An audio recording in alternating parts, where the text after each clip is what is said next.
The Bondi to Coogee Coastal Walk takes 6 hours. The internet says it takes 90 minutes. The internet is lying. You can sightsee it in an hour if you want. Get your steps in, capture your content, feel accomplished. Or you can soul-see it. Soul-seeing is slowing down and letting the place sink into you until it tells you something about yourself. This video isn't a guide. It's not going to tell you the best time to go or where to stop for coffee. It's about the difference between sightseeing and soul-seeing. The difference between moving through a place and letting a place move through you. Because somewhere between each beach on the walk, the ocean stopped being scenery and started being a mirror. And if you slow down enough to let it, this walk will show you something about yourself you didn't know you were looking for. This walk changed the way I travel and the way I live. Not because of what I saw, but because of what I stopped doing. Sightseeing treats places like trophies. Soul-seeing treats them like teachers. Let me show you the difference on the Bondi to Coogee Walk. Everyone starts the walk at Bondi Beach, and everyone starts it wrong. I sat in the sand for 20 minutes before I even stood up. You're supposed to arrive, snap the iconic beach shot, and start walking. That's the checklist. But I watched a dad teach his daughter to read the waves, counting the sets out loud, waiting for the right one. That's when I realized Bondi wasn't the starting line. It was already teaching me the first lesson. You can't rush water, and you can't rush whatever you came here to find.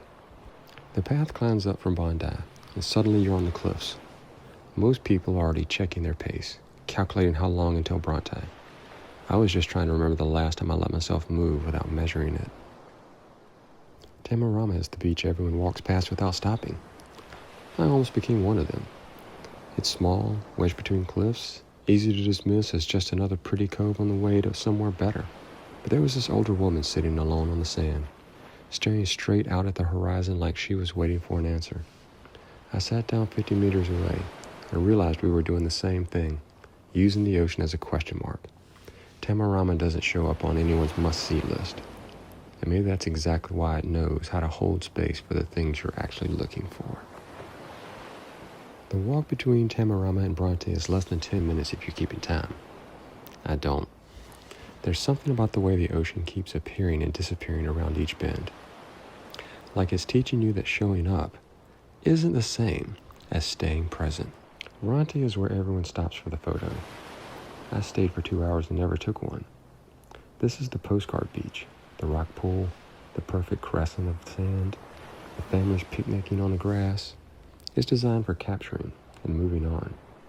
But I watched the tide fill that rock pool so slowly you couldn't see it happening. Just suddenly noticed the water was higher. The rocks were covered. Everything had shifted without announcing itself.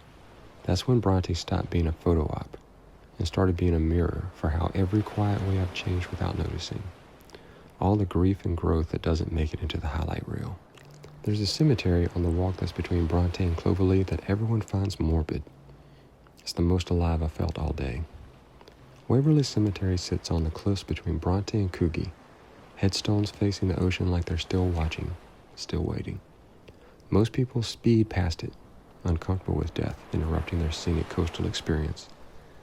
But I stood at the lookout and realized these graves have the best view of Sydney, and they're not worried about capturing it, not racing to the next thing, not afraid of missing out.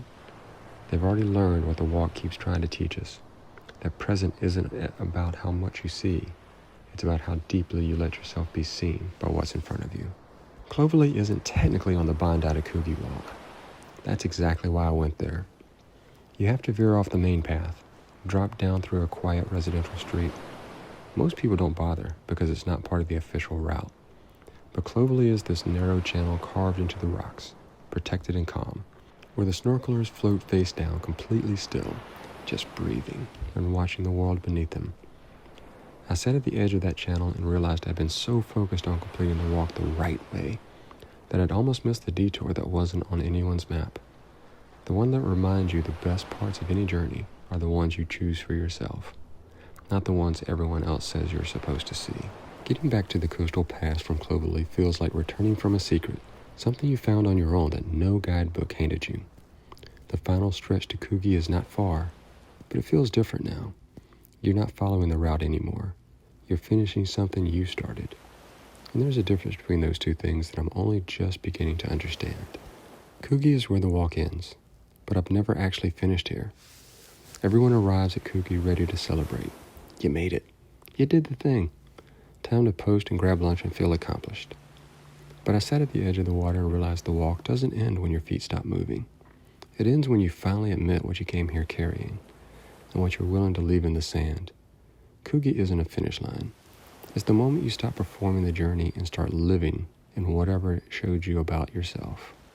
The Bondi to Coogee Walk is one of the most photographed paths in Australia, and most people miss it completely. Sightseeing rushes past beauty to prove it was there. Soulseeing stays long enough to feel something shift. Same ocean, different awareness. Sightseeing says, "What's next?" Soulseeing says, "What's here? And why does it matter?" Slowing down changes everything. Here's what I know now. The Bondi to Coogee Walk is 6 kilometers long, but the real distance is measured in how much you're willing to slow down and see.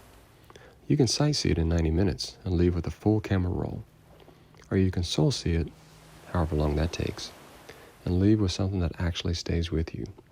The ocean's still out there, still holding up that mirror, still asking questions if you're willing to stop moving long enough to hear them. And maybe that's the point of any journey worth taking, not to arrive somewhere new, but to finally meet yourself where you've always been. If this resonated with you, if you've ever rushed through something beautiful and felt empty afterward, hit that like button. And if you want more videos about slowing down and seeing deeper, subscribe, because I'm done sightseeing my life, and I have a feeling I'm not the only one. Thanks for walking with me.